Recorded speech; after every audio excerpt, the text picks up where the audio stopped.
It's time for Chip's unpopular opinion of the day.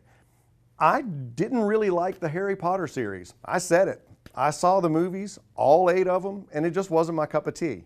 However, I did go into Fantastic Beasts: The Crimes of Grindelwald with an open mind and a really excited producer.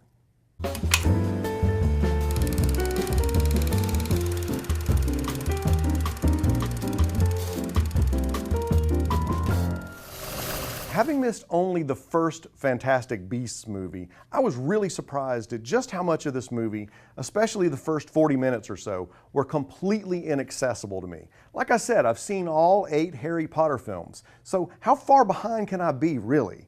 Apparently, pretty far. An address. What's that? A safe house in Paris. Why would I need a safe house in Paris? Should things at some point go terribly wrong, it's good to have a place to go. You know, for a cup of tea. If Harry Potter wrote the book on a successful franchise, Fantastic Beasts lifts entire chapters from it in terms of its basic story structure. Eddie Redmayne's awkwardly lovable not Harry Potter, Oh, come on. and his friends, not Ron Weasley and not Hermione Granger, match wits and wands with Johnny Depp's deftly played not Lord Voldemort, For I do not fight out of hatred. to save the world from a magic versus muggles all-out war. In Star Wars parlance, I think this one will be looked back upon like this franchise's Empire Strikes Back. It doesn't end particularly well for anyone, and it draws definite battle lines for a showdown that's certain to come in a sequel. The main problem I had with this sequel is it is absolutely not an entry-level movie. Ridiculous!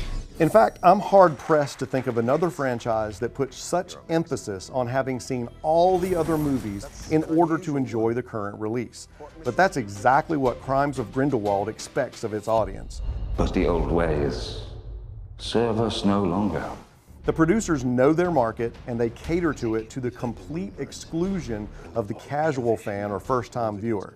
So if you're curious and you've decided to finally see your first movie in this franchise, this is not the one for you. This movie does nothing to expand its fan base. It just plays to those who are already intimately familiar with the entire canon.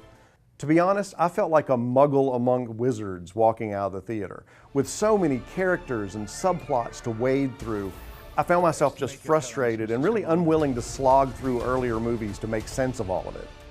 All in all, I'm not going to sit here and tell you that Fantastic Beasts: The Crimes of Grindelwald is a bad movie per se.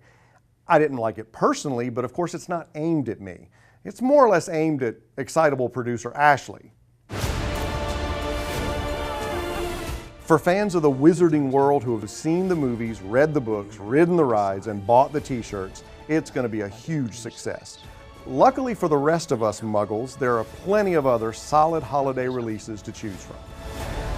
Newt, you never met a monster you couldn't love. Let's take him.